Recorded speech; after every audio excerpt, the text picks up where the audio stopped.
শুক্রবার আমার আল্লাহ তাআলার কাছে এত দামি এত দামি এত দামি।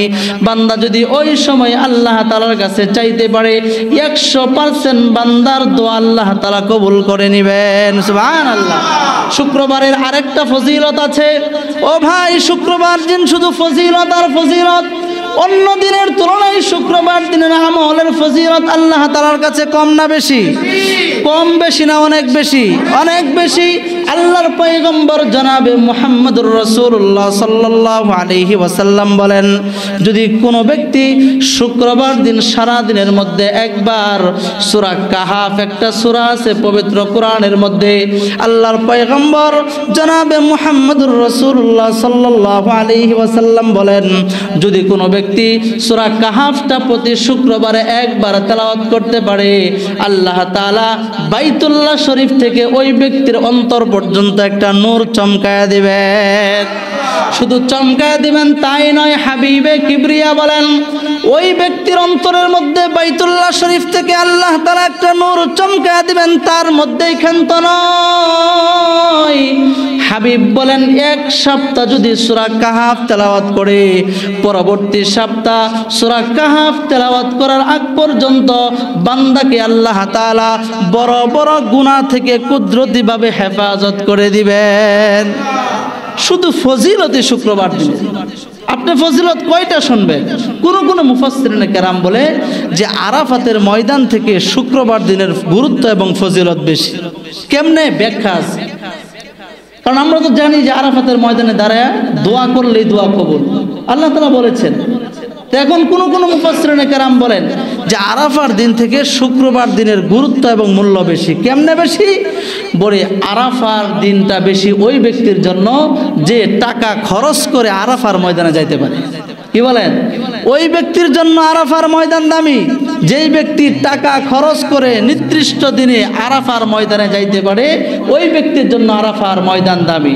আর আমাদের তো টাকা পয়সার দরকার নাই, বাড়ির পাশেই মসজিদ, বাড়ির পাশেই মসজিদ, এইখানে যদি কেউ আসতে পারে, আরাফার ময়দানে গেলে যেই পরিমাণ সব, শুক্রবার দিন মসজিদে আইসা জুমার নামাজ পড়ে আল্লাহ তাআলার কাছে দোয়া করলে সেই দোয়া আল্লাহ তাআলা ফেরত দেন না। সুবহানাল্লাহ।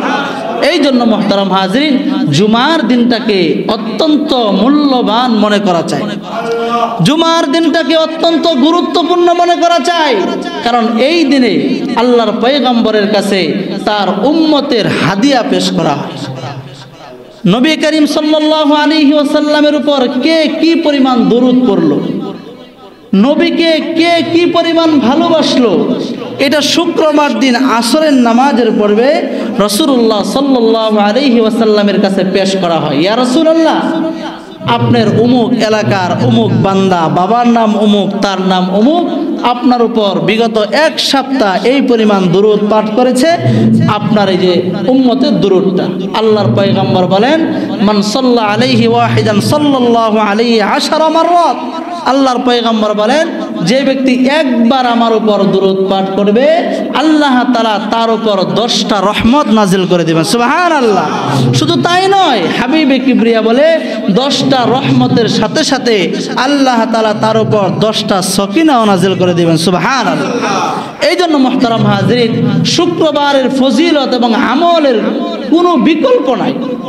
আল্লাহর পয়গম্বর হাদিসের মধ্যে অসংখ্য ফজিলত বলেছেন শুক্রবার দিনের কথা। আর আমাদের কি অবস্থা হয়? শুক্রবার দিন হইলে দুনিয়ার যত ঝামেলা, যত কাজ, যত টেনশন, যত চিন্তা ভাবনা সব আমরা শুক্রবার দিনের জন্য রেখে দেই। বলেন ঠিক কিনা? রাগ করলেন বললাম দেখে, রাগ করলেন? এটাই বাস্তব। আপনি দেখেন না, যত ঝামেলা, যত ব্যস্ততা সব শুক্রবার দিন। কেন রে ভাই?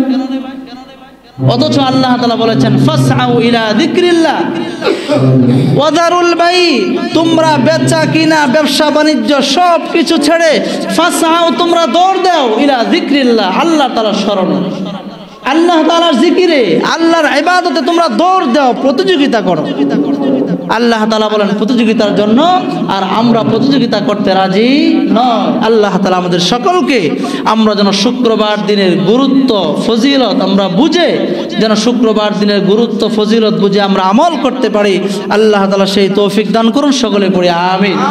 তো মুহতারাম হাজরিন, আমাদের আলোচনা চলতেছিল মুমিনের কয়টা গুণের কথা বলতেছিলাম, মনে আছে সকলের? মুমিনের কয়টা গুণ? আরো জোরে বলেন, মুমিনের কয় গুণ? 5টা গুণের কথা বলেছিলাম একজন মুমিনের। 5 নাম্বার 4 নাম্বার গুণ পর্যন্ত আমরা আলোচনা করেছিলাম। আল্লাযীনা ইয়ুকিমুনাস সালাহ, মুমিনের 4 নাম্বার গুণ হচ্ছে মুমিন সময় মতো কি আদায় করবে? কথা বলেন, কি আদায় করবে? মুমিন সময় মতো কি আদায় করবে? নামাজ। এটা হচ্ছে মুমিনের 4 নাম্বার গুণ। আল্লাযীনা ইয়ুকিমুনাস সালাহ, মুমিনের 4 নাম্বার গুণ হচ্ছে সময় মতো নামাজ আদায় করা। আজকে আমরা আলোচনা করব মুমিনের 5 নাম্বার গুণ সম্পর্কে। তাহলে 5টা গুণ মুমিনের কমপ্লিট হয়ে যাবে ইনশাআল্লাহ। তো মুমিনের 5 নাম্বার গুণ হচ্ছে, আল্লাহ তাআলা পবিত্র কোরআনে বলেন, আল্লাযীনা ইয়ুকিমুনাস সালাহ ওয়া মিম্মা রাযাকনাহুম ইউনফিকুন। আল্লাহ তাআলা এই আয়াতের মধ্যে মুমিনের 5 নাম্বার গুণের কথা উল্লেখ করেছেন। আল্লাহ তাআলা মুমিনের 5 নাম্বার গুণ বলেছেন, ওয়া মিম্মা রাযাকনাহুম ইউনফিকুন। আল্লাহ তাআলা বলেন মুমিনের 5 নাম্বার গুণ হলো, মুমিনকে যেই ধন সম্পদ আমি আল্লাহ তাআলা দিয়েছি, মুমিনকে যে টাকার মালিক আমি আল্লাহ তাআলা বানিয়েছি, মুমিনকে যে গাড়ি বাড়ির মালিক আমি আল্লাহ তাআলা বানিয়েছি, ওয়া মিম্মা রাযাকনাহুম ইউনফিকুন। মুমিন তার টাকা থেকে আল্লাহ তাআলার রাস্তায় দান করবে, মুমিন তার বাড়ি থেকে আল্লাহ তাআলার রাস্তায় দান করবে, মুমিন তার সম্পদ যা আছে তা থেকে আল্লাহ তাআলার রাস্তায় দান করবে। এটা হচ্ছে মুমিনের 5 নাম্বার গুণ। টাকা পয়সার মালিক কে বানিয়েছে? নাকি আমি হয়েছি? টাকা পয়সার মালিক আমি হয়েছি? কে বানিয়েছে? আল্লাহ তাআলা বানিয়েছে। যেমন মুসা আলাইহিস সালাতু ওয়াস সালামের জামানায়, পয়গম্বর মুসা আলাইহিস সালাতু ওয়াস সালামের জামানায় বিখ্যাত একজন অহংকারী ছিল কারুন। নাম কি? কারুনের নাম শুনছেন আমরা? কারুন, কারুন নামই কারুন। এখন দুনিয়াতে কেউ যদি কিপটামি করে, তুই তো কারুন, কয় কারণ করলেন কেন? কারণের মতো কিপটা।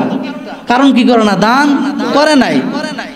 পয়গম্বর মুসা আলাইহিস সালাতু ওয়াস সালাম তার জমানায় কারুনের সময় ছিল, কারণ ছিল বিশাল ধন সম্পদের মালিক। কুরআনে কারীমের মধ্যে আল্লাহ তাআলা কারণের ঘটনা উল্লেখ করেছেন। ইতিহাসের কিতাবের মধ্যে কারণের কথা উল্লেখ আছে। কারণকে আল্লাহ তাআলা এত ধন সম্পদের মালিক বানাইছিলেন, তার গোদাম ঘরের চাবি শুধু বহন করত 70টা উট। কয়টা? 70টা উট কারণের গোডাউনের চাবি বহন করত। আমগর এই দেশও আছে কেউ যে যার গোডাউনের চাবি 70টা উট বহন করে? কথা কন আছে? আমগর এই দেশে আছে যে কেউ গোডাউনের উট 70টা উটে বহন করতো চাবিটা? নাই।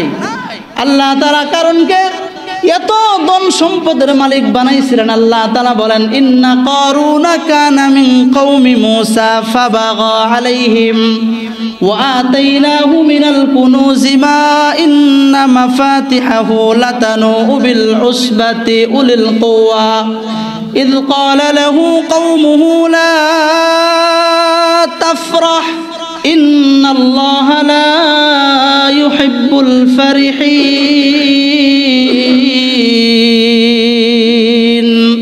আল্লাহ তাআলা কারণকে এত ধন সম্পদের মালিক বানাইছেন। পয়গম্বর মুসা আলাইহিস সালাতু ওয়াস সালাম বলেন, ভাই কারুন, তোমাকে তো আসমানের মালিক অনেক ধন সম্পদের মালিক বানাইছে, টাকা পয়সার মালিক বানাইছে, তোমার গোডাউনের চাবি তো উটের পরে উট বহন করে তুমি আল্লাহ তাআলার রাস্তায় দান করো। কি করো? কারণ কে বলতেছে তুমি দান করো আল্লাহ তাআলার রাস্তায়। কারণ তোমাকে তো এই ধন সম্পদের মালিক আমার আল্লাহ বানাইছে, দুনিয়ার কেউই বানাই নাই। আল্লাহ তাআলার পছন্দ হয়েছে, তোমাকে বানাইছে। এই জন্য দেখেন না আমাদের সমাজে সবাই টাকাওয়ালা? কথা কন, সবাই কি টাকাওয়ালা? সবাই কি সমাজের এক শ্রেণীর? কেউ টাকা বেশি, কেউ কম।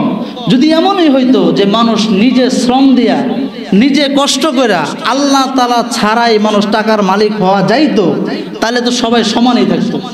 তাহলে কেউ ছোট বড় থাকতো? তাহলে টাকার দিক দিয়ে সবাই কি থাকতো? সমান থাকতো। কিন্তু না, আল্লাহ তাআলা একটা খেলা, এই পৃথিবীতে সবাই সমান থাকবে না, সবাই এক সমান টাকা পয়সার মালিকও হবে না। পয়গম্বর মুসা আলাইহিস সালাতু ওয়াস সালাম বলতেছে, কারুন, আমার আল্লাহ তাআলা তোমাকে যে ধন সম্পদের মালিক বানিয়েছে, এখান থেকে ওয়ামিম্মা রাযাকনাহুম ইউনফিকুন, তুমি আল্লাহ তাআলার রাস্তায় দান করো, আল্লাহ তাআলার রাস্তায় তুমি খরচ করো। কারণ মুসা আলাইহিস সালাতু ওয়াস সালামের কথা শুনেছে, তেলে বেগুনও জ্বলে উঠছে। কারণ সে কোরআনে কারিমের আয়াত আল্লাহ তাআলা পবিত্র কোরআনে কারিমে উল্লেখ করেছেন। কারণ বলতেছে, ক্বালা ইন্নামা উতিতুহু ইলমিন ইনদি। নাউজুবিল্লাহ পড়েন আগে। কারণ কি কয়? যখন মুসা আলাইহিস সালাতু ওয়াস সালাম বললেন, ভাই তুমি তোমার ভাই, তোমাকে যে আল্লাহ তাআলা ধন সম্পদের মালিক বানিয়েছেন, তুমি আল্লাহ তাআলার রাস্তায় খরচ করো। কারণ বলতেছে, ক্বালা ইন্নামা উতিতুহু আলা ইলমিন ইনদি। কারণ বলে, মুসা তুমি পাগল হইছো?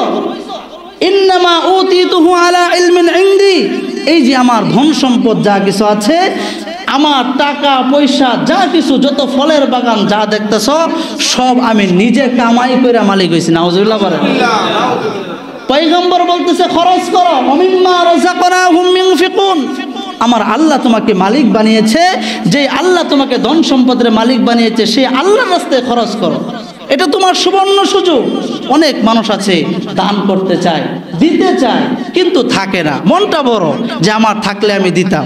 আরেকজন আছে কিন্তু তার মন নাই, আছে বিশাল টাকা পয়সার মালিক, কিন্তু তার কাছে গেলে মনে হয় এমন একটা আচরণ করে, মনে হয় ভিক্ষুক গিয়ে তার দরবারে উপস্থিত।